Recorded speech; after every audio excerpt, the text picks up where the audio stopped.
Hello everyone, Mrs. Fondre here.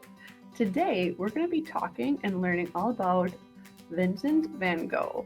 Now maybe you've heard that name before because he's probably one of the most famous artists ever to have lived. So it's about time we talk about him in art class, all right? We're going to learn a little bit about his life. We're going to look at some of his work and make a project based on some of his art, okay? So let me share my screen so we can get started. It's kind of fun because I have two computers going right now. All right, so Vincent van Gogh, we can click to my first slide. This is a self-portrait, so he painted himself, and he's really famous for those swirly, whirly kind of lines. So maybe you recognize some of his stuff when we see it. So a little bit about Vincent van Gogh.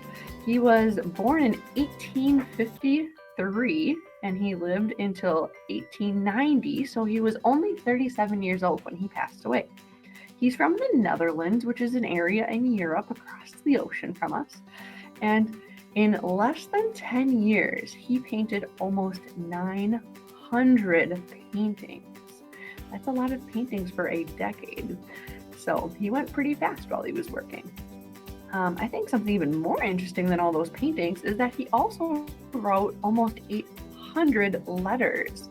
I know nowadays people can just call each other or they could send a text message or an email, but back in the 1800s, you had to write letters. And he wrote letters all the time to his brother and his best friend, potentially his only friend, Theo, his brother Theo. The sad part about his life is that he only sold one painting in his entire life, and nowadays people love his work.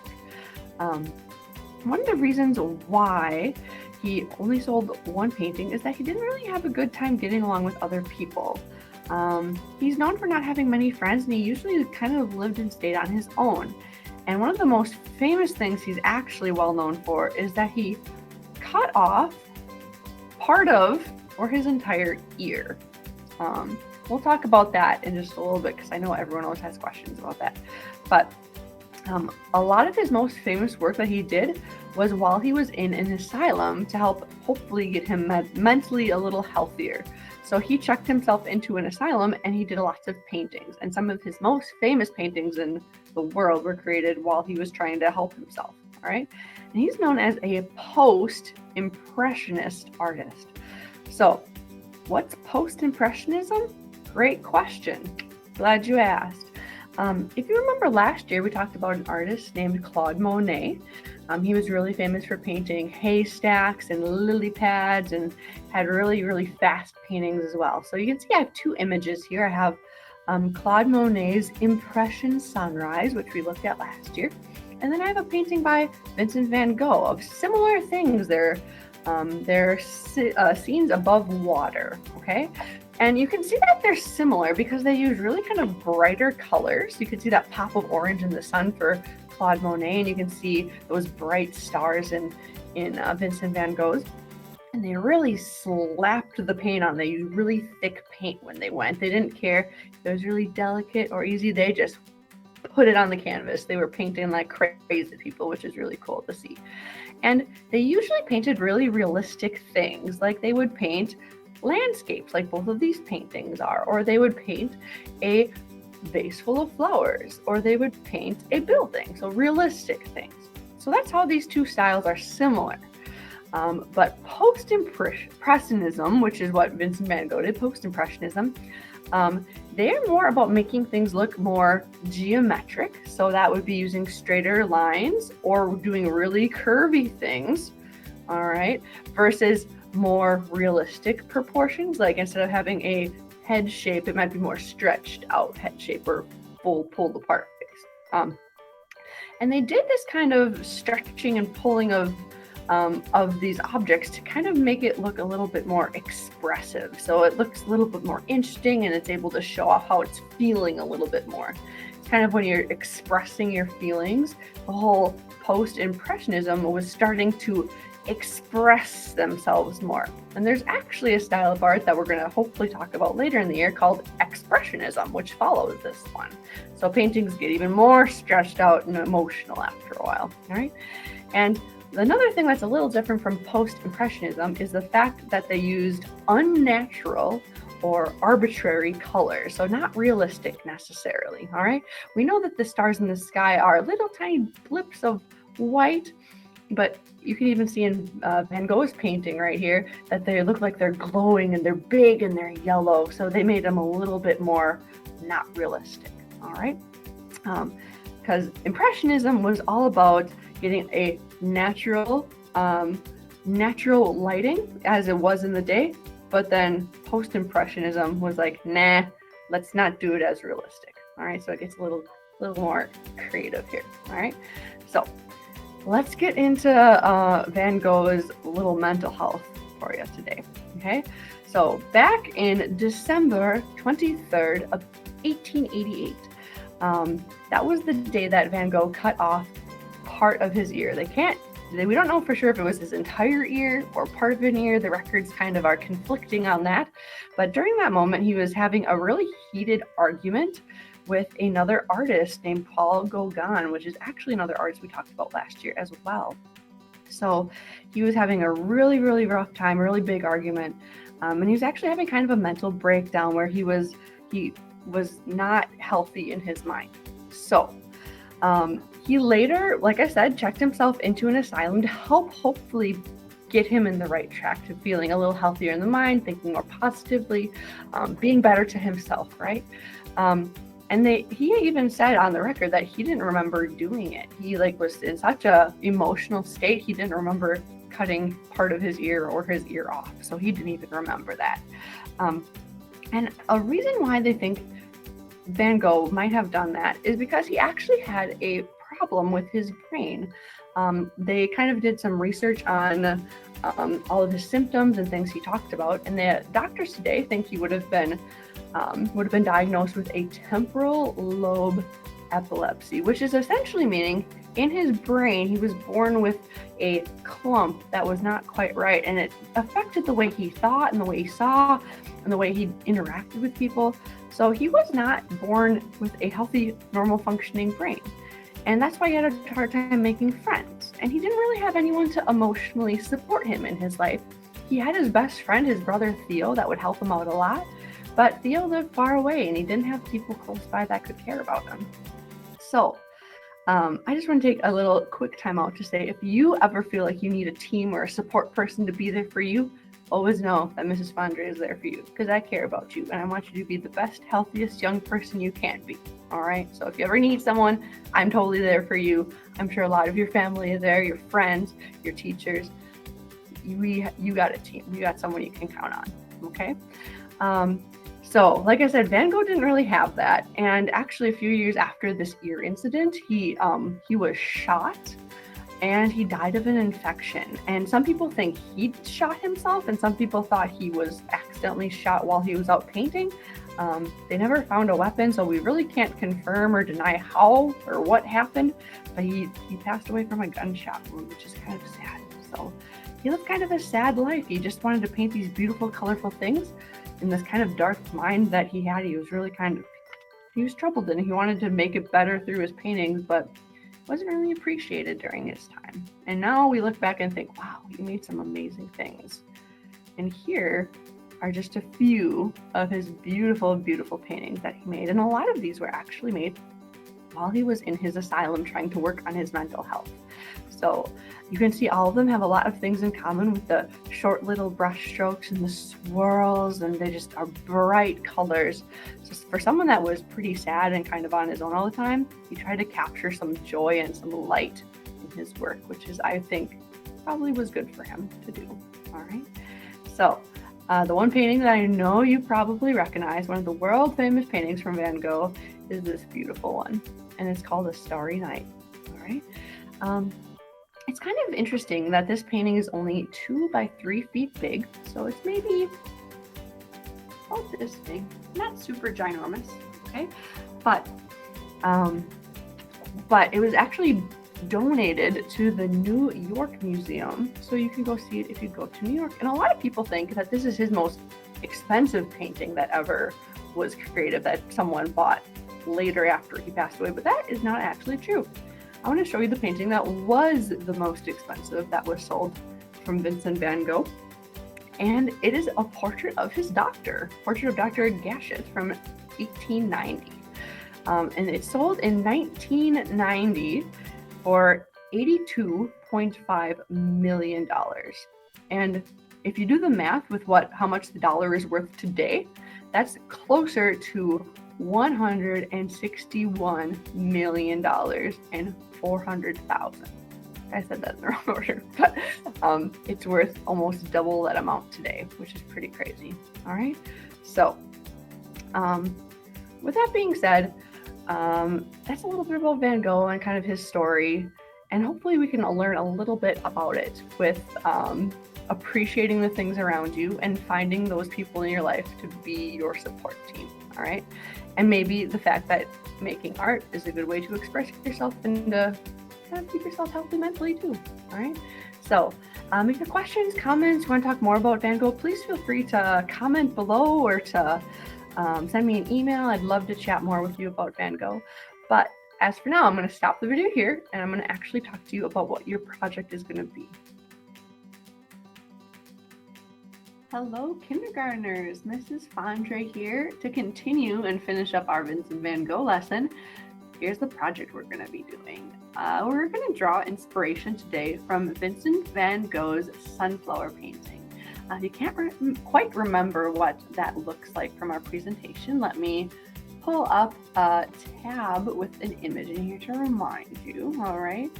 So Vincent Van Gogh had these beautiful, beautiful sunflowers that he created that are so bright and colorful and warm and happy.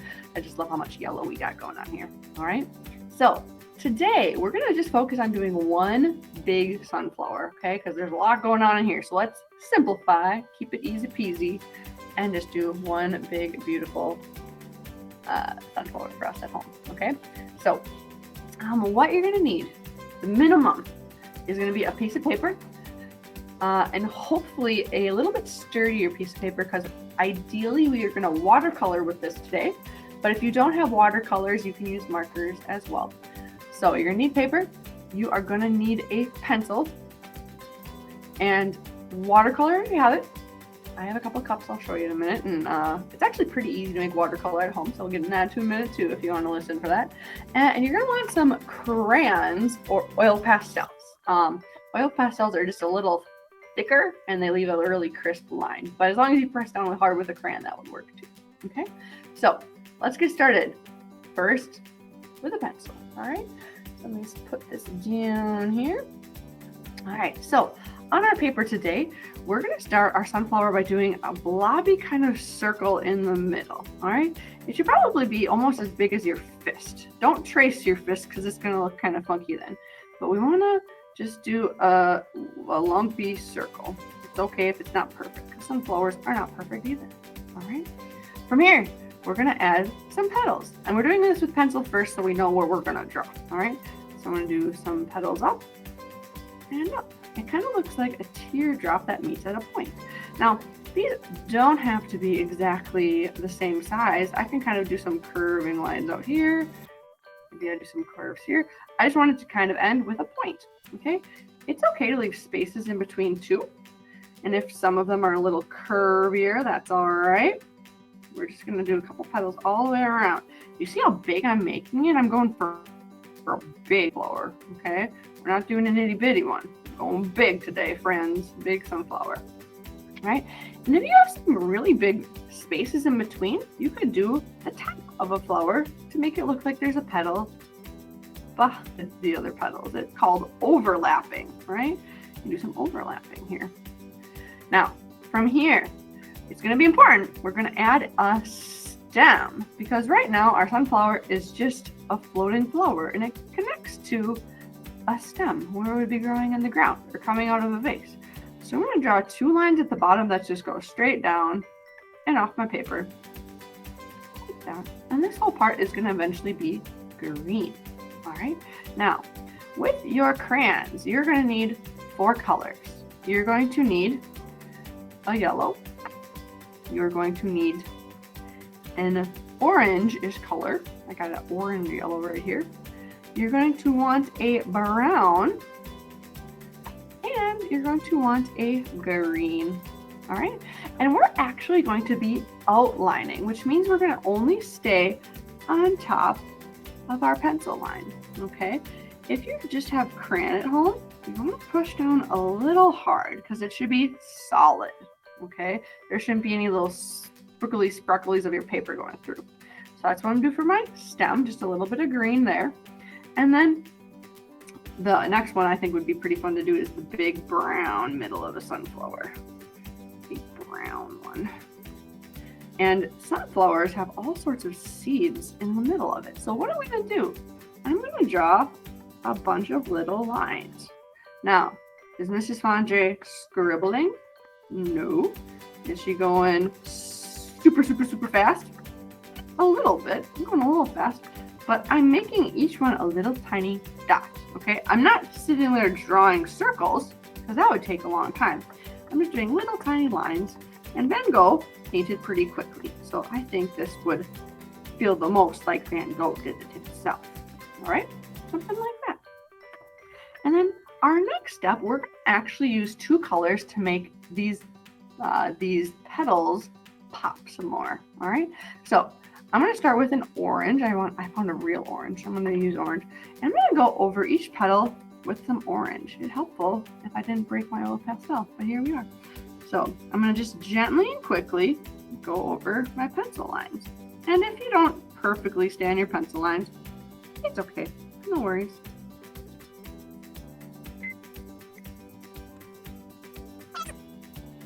From here, now that I have orange on all of them, because you're probably thinking, well, Mrs. Fondre, usually sunflowers are yellow. You're right. Let's put some yellow on top. We just started with orange because orange is a little darker. So when I do yellow over the top, if you have oil pastel, it might mix a little, which is all right. Or if you have crayon, you want to put it right next door. So we get a little bit of everything happening here.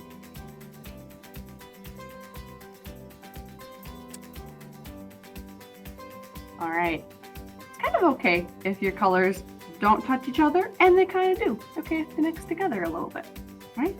Now, if you have watercolors, you're going to need the same colors. You're going to need yellow, orange, green, and brown. However, if you do not have watercolors at home, you could make some, all right? All watercolor really is, and how you can do it at home, is getting a cup of water and adding food coloring. Drop, drop, drop. And that's all you need. However, if you don't have food coloring or you don't want to run out and get some, that's fine too. The next step you could just cover with marker. All right, so marker could be for you for the rest of this. However, for the watercolor folks, let me show you what this looks like. All right, it's going to be a little more colorful if we do it with watercolor because we're going to actually mix some colors. We're going to start with yellow because that's one of those colors. If it gets mixed in with other things right away, it gets kind of gooey. So what I'm going to do, I'm going to actually go over almost everything with yellow except for the brown and the green. So that means all of the petals and even the area around my petals. All right, so we're going to do everything. If you're doing watercolor at home, I would definitely recommend newspaper. Don't leave a huge mess everywhere. Mrs. Fondre does not care too much if her desk gets dirty because it's easy to clean. So you can start at the very top of your paper and you can just start doing yellow all over. Okay. I have really thin paper so you can see it looks really watery right away, but that's okay. It'll dry. We're going to go over everything.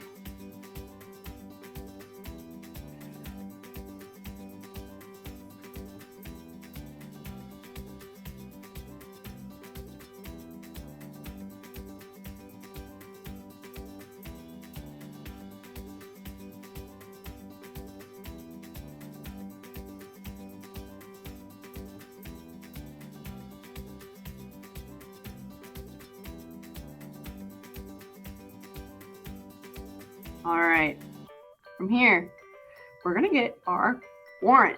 All right, now, do I need to clean my brush in between this? No, we do not need to because we're eventually gonna get to the color brown anyway, so it's gonna get dirty anyway. So we're gonna move our yellow, and with the orange, we're just gonna put a tiny bit. I want to pick this up once to make sure it doesn't get stuck to my desk because that would be no good. The next thing, you're gonna do a little bit of orange only in the petals, okay? So all you really need to do is a little, okay? That adds a little bit pop of color into those petals besides yellow, because flowers aren't perfectly yellow or perfectly purple. They have a little other colors mixed in too. So I'm gonna get a little bit and just do a little brush of each one. It's kind of hard to tell right now, but once it dries, you'll be able to see it. All right. From there, we're gonna move on to our green because it is our next darkest color that we have on our list. And all you gotta do is the stem for that one. Easy peasy. Whoop, whoop, whoop. Okay. And from here, our last step is brown. So I'm gonna grab my brown and I'm gonna do the middle. Beautiful, beautiful, beautiful. All right. So with that being said, you've just made a beautiful sunflower. All right. Watercolor takes a decent amount of time to dry if you used a lot of watercolor. If you didn't use too much, then it will dry less. And if you use marker, it'll be even drier from there. All right. So if you have any questions, comments, concerns, please let me know. You could put this into the Seesaw app so I know you completed it. That would be great. Happy creating!